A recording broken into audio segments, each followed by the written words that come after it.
Since their reintroduction in 2014, the GMC Canyon and the Chevrolet Colorado have reinvigorated a market for mid-size pickups that many industry observers had concluded was dead. US truck buyers, they said, had little interest in pickups in anything less than size XL, or larger. Some might say that, at 212.4 inches in length and riding on a wheelbase more than 10 feet long, the short box screw cab Canyon is pretty big in its own right. And that's not the long bed model, which is a foot longer still. But despite its length, from behind the wheel this GMC feels much more wieldy than a full-size truck. Peering through the windshield, one looks out over much less hood, and the truck also is considerably narrower than a GMC Sierra, which makes placing it in traffic easier. Nicely weighted steering helps, too. From 3.6 to 3.6. The optional 3.6-litre V6 that powered our test truck is the most powerful engine in the Canyon lineup and sits above a naturally aspirated 2.5-litre inline-4 and a turbodiesel 2.8-litre 4. The V6 is new for 2017, which may not be immediately apparent since this one displaces the same 3.6 litres as its predecessor.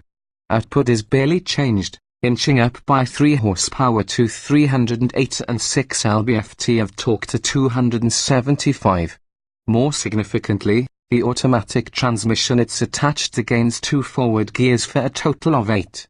With its new powertrain, our four-wheel drive Canyon hustled to 60 miles per hour in 6.3 seconds, 1.2 seconds quicker than a similar 2015 model with the old V6 and 6-speed auto. The new combo similarly chopped the quarter-mile time by 1.1 seconds, to 14.9, while the trap speed rose from 87 to 94 miles per hour. That performance edges out the Honda Ridgeline, although the GMC's corporate cousin, the Chevy Colorado, has been quicker still in our testing, at 6.1 seconds to 60 miles per hour in 14.8 through the quarter. The horsemoan of the 3.6-litre V6 is uninspiring, but the new 8-speed automatic is adept at serving up the ideal ratio. The extra gears, however, didn't move the needle when it comes to fuel economy. The EPA rates this truck at 17 miles per gallon city and 24 highway, same as the previous version. We recorded 22 miles per gallon on our 200-mile, 75 miles per hour highway cruise, and we averaged a distressingly full-size truck like 16 miles per gallon overall.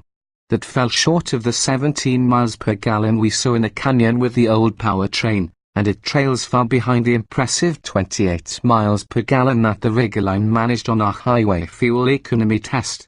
Braking from 70 miles per hour took a longish 185 feet, although that's no worse than average for trucks of this type and better than most full-size pickups. The skid pad number was better, 0.80 grams, matching the Honda at the top of the segment. The Dinley's standard wheels were wrapped in generous 25555 R20 rubber with tall sidewalls that effectively tolerated broken pavement.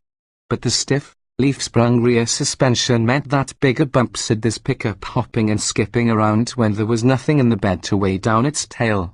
Overall, the Ridgeline provides a much more compliant, tried and composed demeanor during daily driver duties. A lower altitude Dinley, our test truck, was the Dinley trim level, the chrome-clad apex of the GMC line and a model that is ostensibly one step beyond what's available in an otherwise identical Chevrolet Colorado.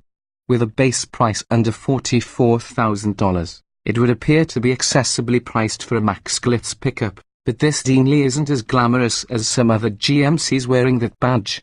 The Yukon Dinley, for instance, proffers Cadillac Escalade levels of finery, but this Canyon's list of amenities had some notable omissions, including passive entry and push-button ignition, a 360-degree camera, blind spot monitoring, and rear cross-traffic alert.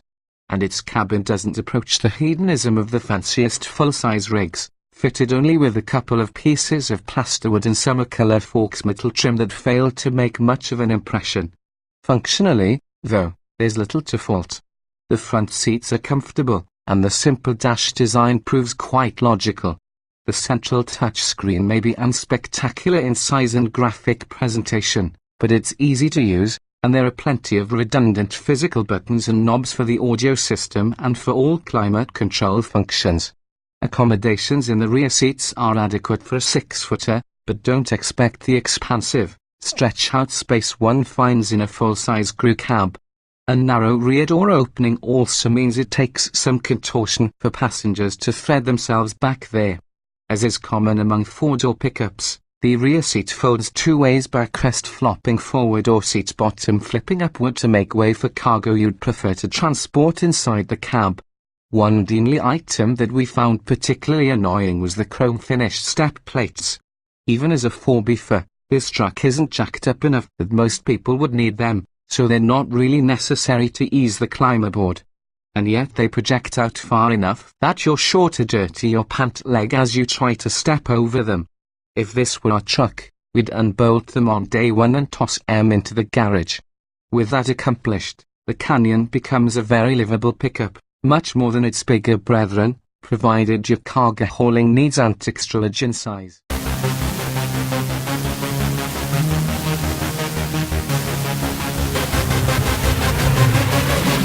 Yeah.